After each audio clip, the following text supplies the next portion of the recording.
السلام عليكم، مبروك عواشركم ومرحبا بكم في قناتكم حلويات كراميلا مع فيديو جديد ووصفات جديدة. كما دائما عودتكم اليوم غادي نحضروا مائدة اليوم السابع من رمضان بشيوات ساهلين ماهلين.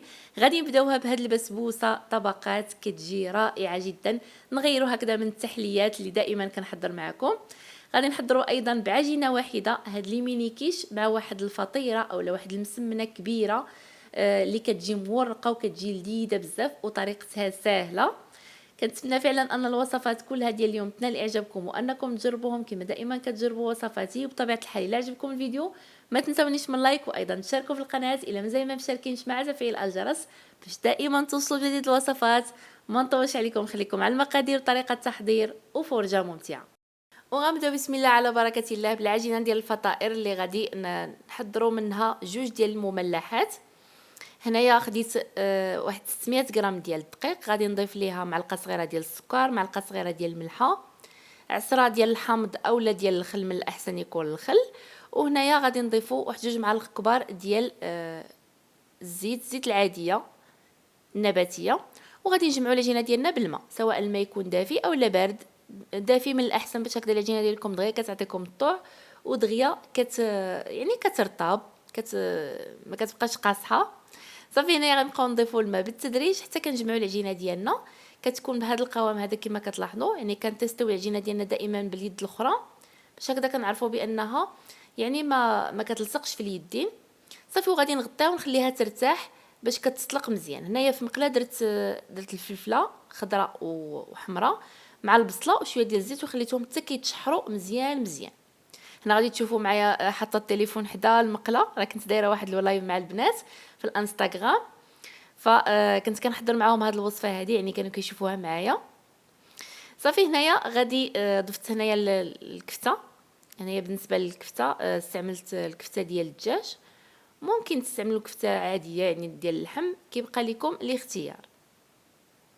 صافي وغادي نحاولوا نفرتوها مزيان. الكميه كترجع لكم بطبيعه الحال. منين كتفرت لينا مزيان عاد غادي نبداو نضيفوا التوابل. هنا عندي البزار اولا الفلفل الاسود، عندي الملحه، عندي الخرقوم، سكينجبير، عصره ديال الحامض، شويه ديال الملحه، شويه ديال الصلصه الحاره كتبقى اختياريه، ولا موطارد استعملت واحد نص معلقه صغيره. صافي والحشوه ديالنا كتكون جاهزه. بالنسبه للعجينه شوفوا معايا منين غطيتها مزيان زمتها في واحد البلاستيكه كيكون هذا هو القوام ديالها. هنايا غادي نقسمها على جوج. الجزء الاول غادي نطلقه بهذا الشكل هذا، يعني بالاستعانه بالدقيق كنطلقوا العجينه ديالنا، وحنايا غاديين معها شويه بشويه حتى كنطلقوها مزيان. بطبيعه الحال العجينه كتكون مرخوفه. هنايا عندي الزبده 250 غرام ديال الزبده، غادي نستعمل النصف ديالها في هذه العجينه والنصف الاخر في العجينه الاخرى. بالنسبه للزبده هنايا دوبتها وخليتها حتى كتولي بهذا الشكل هذا على شكل بوماد، عاد كنخدموا بها اولا ما كندوبوهاش بزاف، يعني كندوبوها غير شويه باش هكذا يعني ما كنديروا كميه كثيره وما كتبانش لينا وسط، يعني ما كتبقاش تخرج لينا من العجينه بغيت نقول. صافي كندهنوا مزيان هذيك الزبده وغادي نبدا نطوي العجينه ديالي. هنايا انا راه نسيت راسي كنت دايره كما قلت لكم اللايف مع البنات ونسيت العجينه ديالي تطلقات واحد شويه لان بحال خفافت فلصقات ليا فوق سطح العمل. غادي نحاول معاها بشويه باش هكذا نطويها. كنبقاو غاديين بهذا الشكل هذا وحنا كنطويو في العجينه ديالنا. فعلا يعني هاد العجينه هذه كتجيب الفطائر مورقين زوينين بزاف، فممكن تستعملوها حتى في لي شوسون كتجي زوينه بزاف. صافي حتى كنوصلوا للطرف الاخير كنعاودوا نرجعوه بهذا الشكل هذا. هنا غادي تشوفوا معايا غادي نزيد نطويها، ولكن غادي نحاول انني نحلها في الاول هكذا بشويه بالدلاك. صافي وغادي نطويها نفس الطريقه اللي شفتوا معايا. غادي نحضر بها العجينه الثانيه اللي شفتوا معايا كما ذكرت في الاول، يعني العجينه قسمناها على جوج. صافي غادي نديرها دابا هذه في الثلاجه وغادي ناخذ العجينه الاخرى غادي نطلقها حتى هي بنفس الطريقه. صافي هنايا من بعد ما طلقتها صافي كنرجع لهذيك الاولى، هي هذه اللي غادي دابا كتشوفوا معايا انني كنطلق فيها اللي طويناها بطبيعه الحال. صافي هنا غادي نستعنوا بالدقيق باش غادي نحلوها مزيان. ضروري بانكم تحلوها مزيان هنايا الا كنتو بغيتوها تكون رقيقه، يعني تجيكم مورقه بزاف، ما تحاولوا انكم يعني ما ترقوهاش بزاف في بالدلاك. صافي هنايا خديت الصينيه باش هكذا نعرف بانها كتجيني غادي تجيني مقاده هي هذيك. صافي هنا زدت العجينه درتها في الصفيحه ديال الفرن، وغادي نقادو العجينه ديالنا مزيان مزيان. كناخذوا الحشوه ديالنا اللي كتكون بارده بطبيعه الحال وناشفه تماما من السوائل، كنديرها هكذا من الفوق فوق العجينه، وكنحاولوا هكذا نوزعوها مزيان. صافي وكناخذ العجينه الاخرى حتى هي غادي نحلها بنفس الطريقه اللي شفتوا معايا. وهنايا ضفت شويه ديال الجبن من الفوق، كيبقى اختياري يعني فوق الحشوه مباشره، كيعطي بطبيعه الحال واحد اللذه زوينه لهاد المملحات هادو، كيبقاو بطبيعه الحال خطوه اختياريه. خديت العجينه ديالي ودرتها مباشره فوق الحشوه، وكنحاولوا نضغطوا مزيان مزيان على الجوانب. هنايا غادي نقرب لكم باش تشوفوا العجينه اللي كتكون من الفوق كتتلاقى مع العجينه اللي كتكون لتحت، وكنحاولوا نضغطوا مزيان مزيان باش هكذا العجينه كتسوده.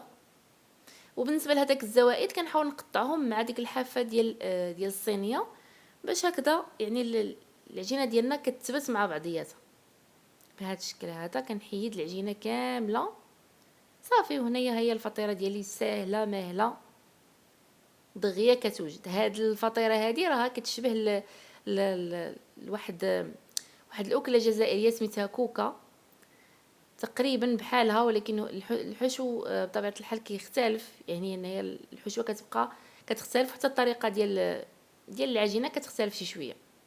فهنايا قطعتها هكذا بشي سكين، كتقطعوها مزيان مباشره. كندهنها بصفار البيض مع شويه ديال الحليب، وكندخلوها للفران كيكون مشعول من قبل على درجه حراره 200 حتى كيسخن مزيان. من بعد ملي كندخلوها كنخليو النار فقط 170 باش هكذا كتورق لينا وكطيب مزيان.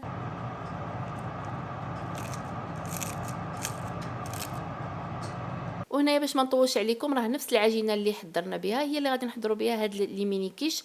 كناخذوا هاد القوالب هادو كنحاولوا نلبسوهم بهذيك العجينه مزيان مزيان. بعد ملي كنساليو كنحاولوا نتكوها مزيان بشي فرشيطه وندخلوهم للفران يطيبوا نص طيبه. من بعد غادي نشارك معكم بطبيعه الحال الحشوه اللي دائما كما قلت لكم كتبقى اختياريه. هنايا في مقله درت شويه ديال البصله، تقريبا واحد البصله صغيره مش رقيقه، شويه ديال الزيت، وغادي نخلي ديك البصله حتى كتشحر مزيان وكتهبط. من بعد كنضيفوا لي زيبينار اولا السبانخ. هنايا بالنسبه لي زيبينار يعني كنخليوهم حتى كيهبطوا مزيان مزيان. هنايا غادي تشوفوا معايا درت واحد الكميه، وهاد الكميه اللي بقات ليا نخليها حتى كتهبط شويه. هذه عاد غادي نضيفها صافي. من بعد ما كيطيبوا لينا لي زيبينار هنايا غادي نضيفوا الجبن، عفوا غنضيفوا شويه ديال الملحه والبزار. بالنسبه للملحه يعني الملحه ما تكثروش بزاف لان لي زيبينار كيكونوا مالحين. بطبيعه الحال الجبن كتكون فيه شويه النسبه ديال الملوحه. وغادي نزيدو نضيفوا شاركوتري اولا لا دان فيمي حتى هو كيكون فيه شويه الملوحه زايده. فضفت غير شويه ديال الملحه والبزار. ضفت هنايا الجبن، استعملت جبلي، وضفت هكذا جبن اخر هكذا غير الجبن الاحمر محكوك غير واحد شويه، والشاركوتري هكذا من الفوق صافي. وغادي نحركو. هنايا النار كنكونوا طفيناها صافي، كنضيفوا هاد المكونات هادو نحركوهم صافي وكنساليو. هنايا غادي ندوزو باش نحضروا لاباغي كيش اللي ساهله ماهله. 3 الحبات ديال البيض، الملحه، البزار، وغادي نطربوهم مزيان ونضيفوا 2 ديال العلب اولا 2 ديال الكؤوس ديال الياغورت اولا الزبادي اللي كيكون بدون نكهه بدون سكر، كيكون يعني ناتور ما فيه لا سكر لا نكهه. اولا ممكن تعوضوا هاد سميتو تعوضوهم ب 200 ملل من الكريمه السائله الخاصه بالطبخ. صافي هنايا لي فون دو كيش بعد ما كيطيبوا نص طيبه يعني كيطيبوا ولكن ما كيبقى ليهم مازال خاصهم يتحمروا.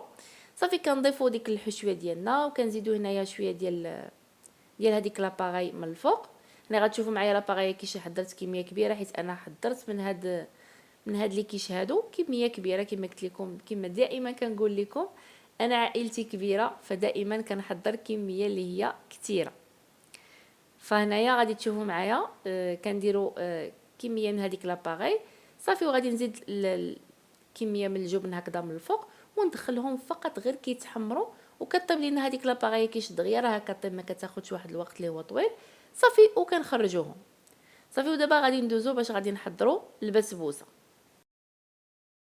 غادي نمروا باش نحضروا البسبوسه. غادي نحتاج هنايا 2 حبات ديال البيض، نضيف ليهم الفانيلا، واحد الرشه خفيفه ديال الملحه، نضيفوا هنايا كاس الا ربع ديال السكر، سكر الخشن او السكر حبيبات، ونحاولوا هكذا نخلطوا المكونات جيدا. هكذا غادي نستعمل الطراب اليدوي فقط، يعني ماشي ضروري نستعملوا الخلاط او لا الطراب الكهربائي.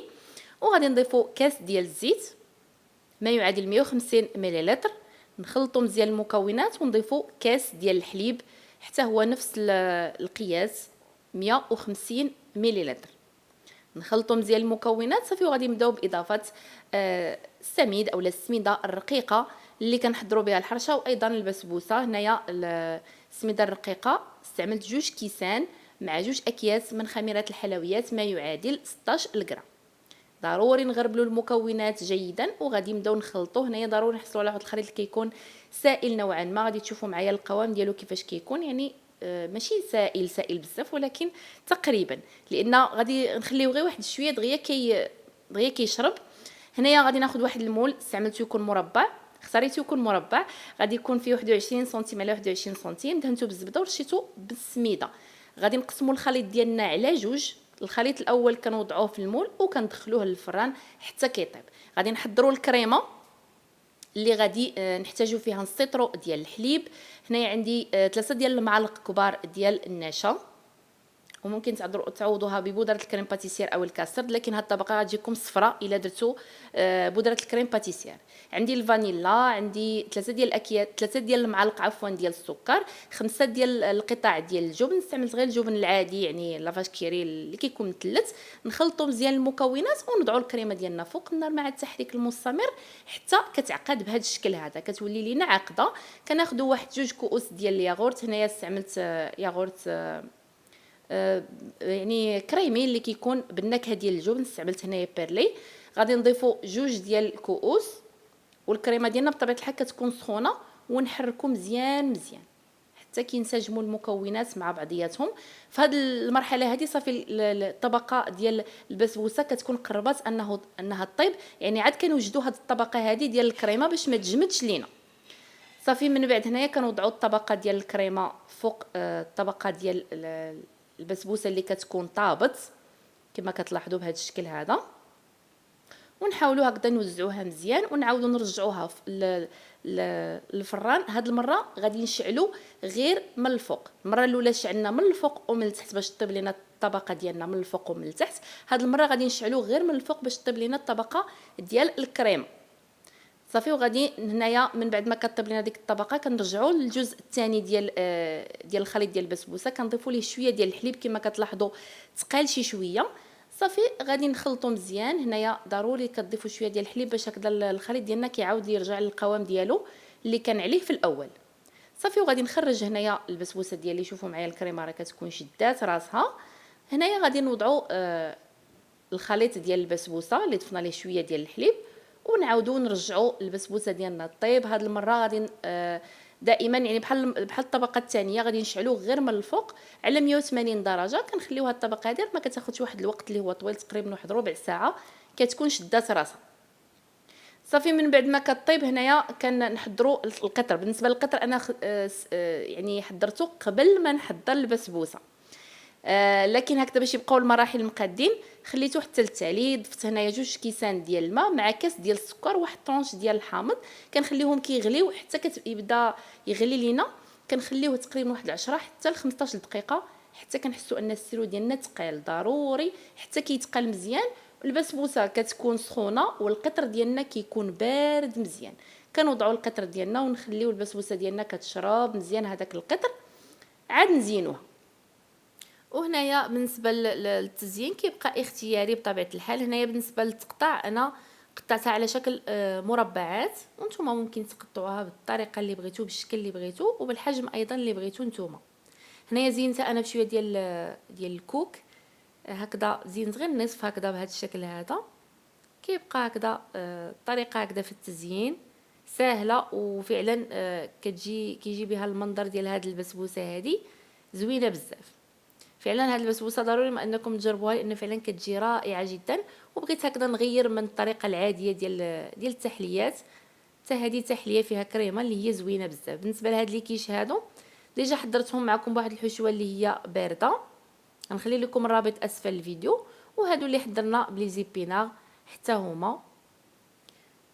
فدابا كتلقاوني انني كنخرجهم من الفران حيت كنسخنهم وكان هكذا باش غادي نقدمهم. صافي قربت دابا يعني اذان المغرب باش نحط كلشي سخون، فكنسخن وكنحط.